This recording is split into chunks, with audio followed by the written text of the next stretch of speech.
Another ownership issue.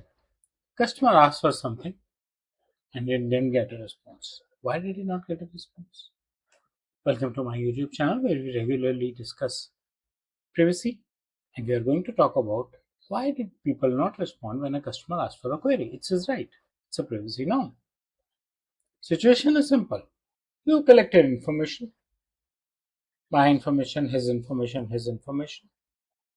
If I need to know anything about it, I can ask you. You actually need to provide me the mechanism to do that. Right? Now, this asking is a right to access. This asking would be right to erasure also. Right? So, a customer submitted a request into an organization and was expecting a response. What happened inside? Multiple teams got involved. Everyone started thinking about what is this request and who would answer about it. Request got forwarded. Multiple teams are involved, and therefore, no one is the owner of answering the request. Everyone has some data.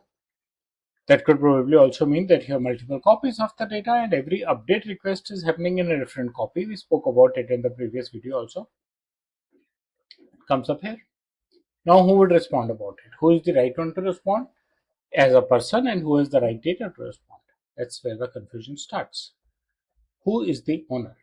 Who will respond to this query? What are the processes? And who owns the request is where the entire situation is struck.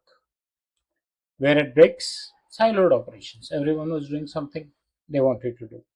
Teams are working in silos. There's no one single person who is owning anything. There's no one single person who is updating the data in the organization. And because of that, we are into these problems of who owns it. Simple. Who owns the data? Who owns the correct version of the data, latest one, and who owns the responsibility of responding back to the person or the customer who has raised a query. Hard truth is that it's all about user rights. DPDP has given multiple, 5 rights actually. Not very expanded ones, but most critical ones. The right to access information, right to correct information, right to erase, right to withdraw consent, and right to nominate. And if someone wants to access any of these rights, there has to be a mechanism that the data fiduciary has to follow. A portal, perhaps, a email ID where the concerned customer, sends it his request and you answer that. So, rights are easy to discuss. How do you operationalize them is more important. The process matters more than your intentions. Because if there is a proper process and is being followed, then intentions are clear about it. And organizations miss out on the rights handling workflows.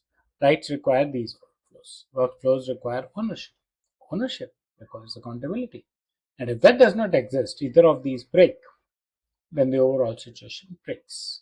And the customer does not get a response is a big problem in any case. DPDP says user rights are critical.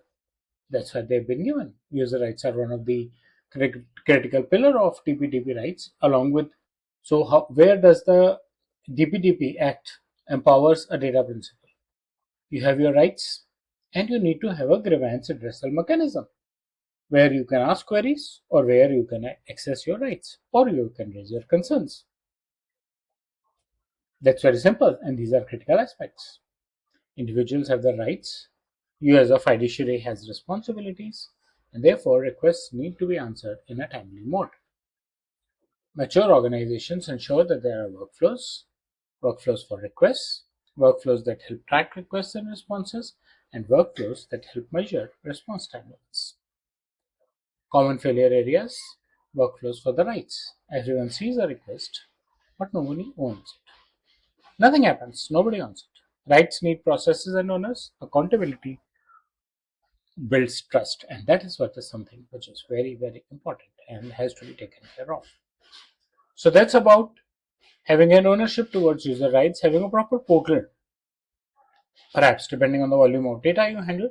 If your volume of data is less, maybe a dedicated email ID or a dedicated help desk can help, because then you are expecting less number of rights requests also, but there has to be a mechanism that answers and that works on the right version, latest version of the data, and everyone has the updated records with them.